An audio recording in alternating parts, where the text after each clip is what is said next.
Elhamdülillahi ve salatu ve selamu ala Resulü amma ba'd. Rahat oturun. Selamun aleyküm ve rahmetullahi ve berekatuhu. Ve aleykümselam. Allah Azze ve Celle cümlemize bereket versin.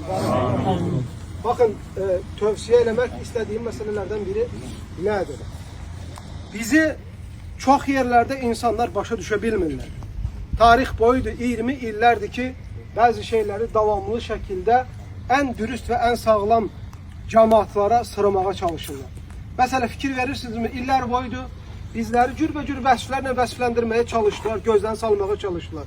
Gəh dedilər bunlar vahabistlərdir, gəh dedilər bunlar teröristlərdir, gəh dedilər bunlar baş kəsənlərdir, gəh dedilər bunlar ne bileyim ixvanlardır, gəh dedilər bunlar xavariclərdir, gəh dedilər bunlar hizbilərdir, gəh dedilər murciyelərdir. Kim ne istəyir desin, götürün bütün batil sözü ayağınızın altına alın, üstünden basın geçsin.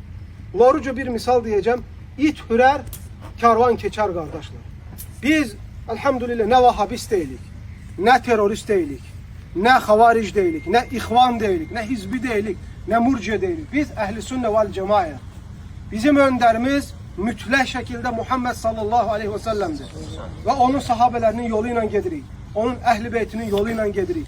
Biz ehli sünne vel cemaat'ın imamlarının yoluyla gedirik. Kimler tarih boyu sahabelerin, tabiinlerin bize çattırdığı mefhumu taşıyırlar, onlara hürmet eləyirik. Ve onları sevirik, onları təqdir edirik. Bizim yolumuz budur. Biz bütün yanlışların, radikalizminin əleyhinəyik. Harda varıq, harda yoxuq. Ancaq əmin amallığın, sülhün ve doğru inancın yayılmasının tərəfindəyik. Ona göre sizi bu boş boğazların, bu begemot ağızların sözü əsla qəzəbləndirməsin. Və yaxud da yolunuzdan azdırmasın. Və yaxud da bir-birinizə qarşı kin güdmənizə vəsilə olmasın. Çünkü son zamanlarda bayağı bu şey ucuzlaşıp, o buna ad koşur, bu buna ad koşur, bu ihvanıymış, o hizbiymiş, o şeymiş. Ne delil var ne de subut. Bu boş boğazlar, bu begemot ağızlar, bu İslam için bir emeği, bir zəhməti, bir şey olmuyor. Evinde arvadının böğründe oturup kofeni içip, sonra Müslümanları parçalamak isteyenlere asla yem olmayın. Ne de onlara mehal koymayın. Elhamdülillah. Bu davet esnasında çok gurd insanlar gördüm kardeşler.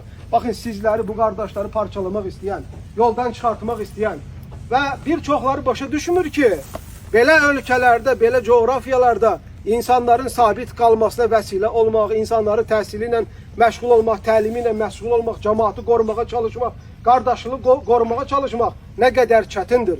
Bazıları evlerinde oturarken, arvatlarının yanında oturarken, kofe içerken, orada burada gezerken belə ölkəlerde kimlerin ne əziyyət çəkdiyini görə bilmirlər.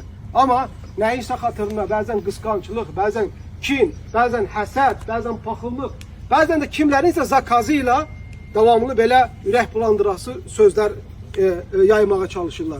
Elhamdülillah. Allah Teala həmd olsun, sənalar olsun ki Gürcistan'da belə gözəl qardaşlar hidayət elədi. Ve bu qardaşlığı bize yaşadır ve bu uzun illərdir qardaşlar.